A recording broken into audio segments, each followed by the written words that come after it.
The seed sower places himself in proper position to receive the fulfillment of God's promises. The second thing is the seed sower can enjoy the peace of being in harmony with God's will.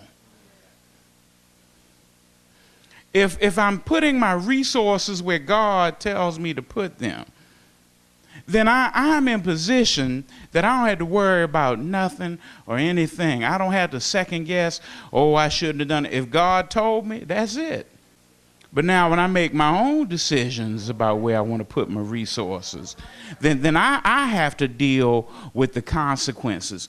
Many times we deal with the consequences of not putting the resources where they need to be.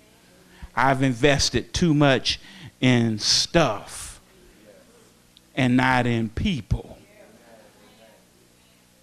And that stuff, no matter how nice it is going to wear out. Even iron wear out. But people are an eternal dividend.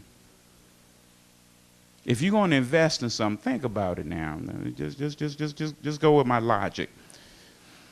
We all who have washed our robes in the blood of the Lamb know that our name is written in the Lamb's book of life. Amen? And we're going to spend eternity in heaven. Okay?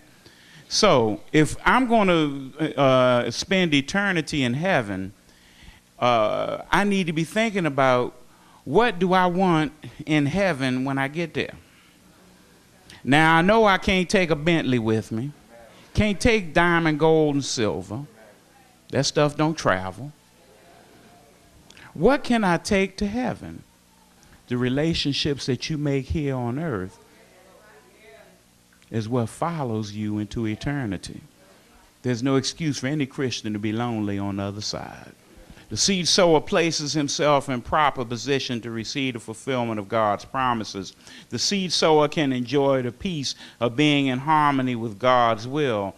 And this one, please get this one. The seed sower experiences the thrill of rendering life's greatest possible service. Priceless is the service of a good teacher that somewhere down the line inspired you to go a little farther. We all had at least one teacher that opened up the possibility that anything was possible. If you had a teacher like that somewhere along the line, you were blessed. If you had a teacher that inspired you to step beyond your boundaries, you were blessed. If you had a teacher that had the audacity to make you think that you could be better than you actually are, you were blessed. And not only that, priceless is having a praying doctor in the time of a medical emergency. I'm not talking about one who comes in who's so impressed about his ABCs and MDs and all them other I'm talking about one who knows that without God I can do nothing. Now that's a blessing.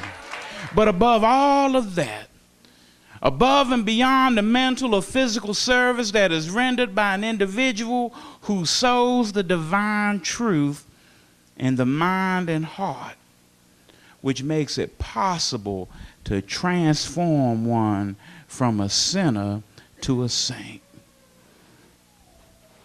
Oh, how blessed it is to have a person who can touch one person's life.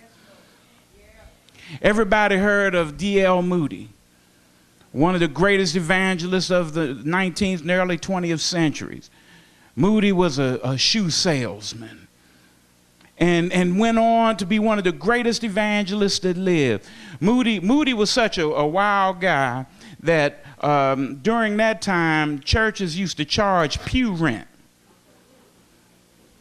That's right.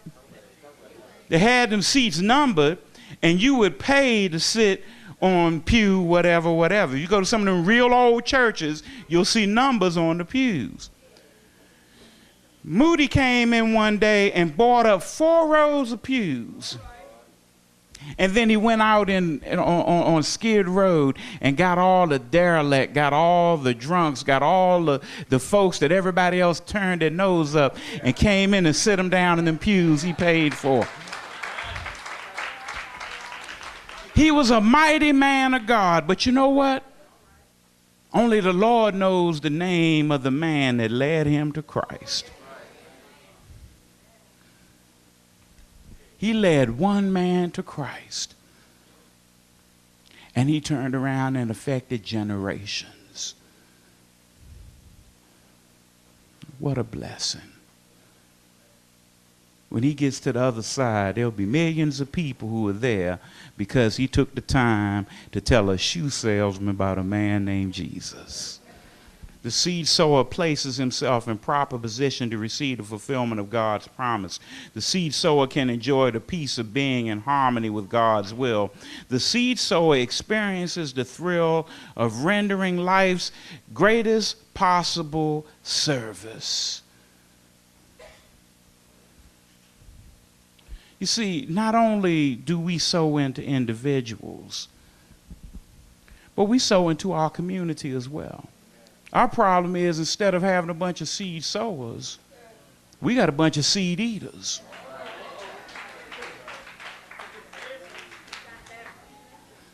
We got folks who rather eat pumpkin seeds than eat pumpkins.